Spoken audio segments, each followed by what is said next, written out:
ஆலமரத்தின் விழுதுகளாய் விற்றிருக்கும் அறிவில் சிறந்த ஆசிரியர் பெருமக்கள் அனைவருக்கும் என் உள்ளம் கனிந்த ஆசிரியர் தின நல்வாழ்த்துக்களோடு என் பணிவான வணக்கங்களையும் கூறி என் உரையை தொடங்குகின்றேன். வயிற்று பசி போக்க வருமானத்திற்கு வழி சொல்லும் தொழில்கள் வரம்பற்றவை. ஆயினும் அறியாமையை அகற்றி அறிவு பசியை போக்கும் ஒரே தொழில் ஆசிரியர் தொழிலே. என் பெயர் பத்மபிரியா. நான் பேச வந்துள்ள தலைப்போ எனது ஆசிரியர். உலகின் புனிதமான இடங்கள் 2. 1 உயிரோடு சேர்த்து உடலையும் வளர்க்கும் தாயின் கருவறை. மற்றொன்று சிந்தனையை தூண்டி அறிவை வளர்க்கும் பள்ளியின் வகுப்பறை. 10 மாதம் சுமந்து பெற்றெடுத்த பிள்ளையை பத்திரமாய் விட்டுச் செல்வது பள்ளியில்தான். அன்னை தந்தைக்கு அடுத்தபடியான அற்புதமான உறவு ஆசிரியர்களுக்கும் மாணவர்களுக்கும் இடையிலானது. யார் யாரோ பெற்றெடுத்த பிள்ளைகளை என் பிள்ளைகள் என்று உரிமையோடு சொல்லும் ஒரே இனம் ஆசிரியர் இனம் மட்டுமே. ஆசிரியரின் சிவந்த கண்களையும் தடித்த குரலையும் கையில் கொம்பையும் கண்டு மிரளாத குழந்தைகளும் இல்லை. ஆசிரியரின் அன்பையும் அரவணைப்பையும் கண்டு மயங்காத குழந்தைகளும் இல்லை. ஆசிரிய பணியே அறப்பணி, அதற்கே உன்னை அர்ப்பணி என்ற மொழிக்கேற்ப தன்னை கல்விப் பணிக்காக அர்ப்பணித்து கொண்டவர்களே நம் ஆசிரியர். ஆசிரியர் என்பதன் பொருள் என்ன தெரியுமா? ஆசிரியர் என்ற சொல்லை ஆசு கூட்டல் இரியர் என பிரிக்கலாம். ஆசு என்றால் குற்றம், இரியர் என்றால் நீக்குபவர். மாணவர்களிடம் உள்ள அறியாமை மற்றும் குறைகளை போக்கி நல்லொழுக்கத்தையும் அறிவையும் புகட்டுபவர் என்று பொருள்.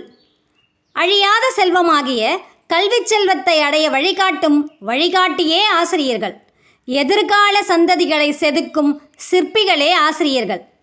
ஆசிரிய பணி என்பது கல்வியை மட்டும் போதிப்பதல்ல, தன்னம்பிக்கை, ஒழுக்கம், அறிவு, நற்குணங்கள் போன்றவற்றையும் சேர்த்தே போதிப்பது. ஒரு தேசத்தின் தலையெழுத்து தீர்மானிக்கப்படுவது வகுப்பறையில். இன்றைய மாணவர்களே தேசத்தின் வளர்ச்சிக்கு தோள் கொடுக்கும் நாளைய தூண்கள். அந்த தூண்களையே வடிவமைக்கும் வல்லமை படைத்தவர்களே ஆசிரியர்கள். சுடர் விளக்காயினும் தூண்டுகோல் வேண்டும் என்பது பழமொழி. இம்மொழிக்கேற்ப பகுத்தறிவு படைத்த மனிதனாயினும் அவனை நல்வழிப்படுத்தும் வழிகாட்டிகளே ஆசிரியர்கள். உலகத்தின் ஒட்டுமொத்த அறிவையும் ஒரே இடத்தில் கற்பிப்பவர்களே ஆசிரியர்கள். மதிப்பெண்களை மட்டும் உயர்த்துவதல்ல கல்வி, மதிப்பான எண்ணங்களை மாணவர்கள் மத்தியில் உருவாக்குவதே கல்வி. ஒவ்வொரு மாணவனின் சிந்தையில் புதைந்திருக்கும் திறமைகளை வெளிக்கொண்டு அத்திறமைகளை மெருகூட்டி வெளிச்சத்திற்கு கொண்டு வரும் ஆற்றல் படைத்தவர்களே ஆசிரியர்கள். வெற்று காகிதமாய் வரும் மாணவர்களை வரலாற்றின் பக்கங்களாய் மாற்றும் ஆக்கச் சக்திகளே ஆசிரியர்கள். எழுத்தறிவித்தவன் இறைவனாவான் என்று ஆத்திச்சூடியில் ஔவையார் ஆசிரியரை இறைவனோடு ஒப்பிடுகிறார். மெழுகுவர்த்தி தன்னை உருக்கிக் கொண்டு வெளிச்சம் தருவது போல ஆசிரியர் தன் உழைப்பையும் அறிவையும் அளித்து மாணவர்களை உயர்த்துகிறார். ஆசிரியரே மிஞ்சும் அளவிற்கு ஒரு மாணவன் வாழ்வின் உச்சநிலைக்கு சென்று பேரும் புகழும் பெற்றாலும் அதனை கண்டு கடுகளவும் பொறாமை கொள்ளாது அவன் என் மாணவன் என்று பெருமிதத்தோடு மார்த்தட்டி கொள்ளும் பெருமை படைத்தவர்களே ஆசிரியர்கள். இந்த உலகிற்கு நான் வருவதற்கு காரணம் என் பெற்றோர்கள். இந்த உலகமே என் கையில் வருவதற்கு காரணம் என் ஆசிரியர்கள் என்று மாவீரன் அலெக்சாண்டர் ஆசிரியர்களின் பெருமையை பறைசாற்றுகிறார். ஒவ்வொரு மாணவனின் சாதனை திரையை விளக்கி பார்த்தால் அதன் பின்னால் மறைந்திருப்பது ஆக்கச் சிறந்த சக்திகளான ஆசிரியர்களே. அன்பான மாணவர்களே, இத்தகு சிறப்பான ஆசிரியர்களுக்கு நாம் செய்ய வேண்டியது என்ன தெரியுமா? ஆசிரியரை பார்க்கும்போது அன்போடு வணக்கம் கூறுங்கள்.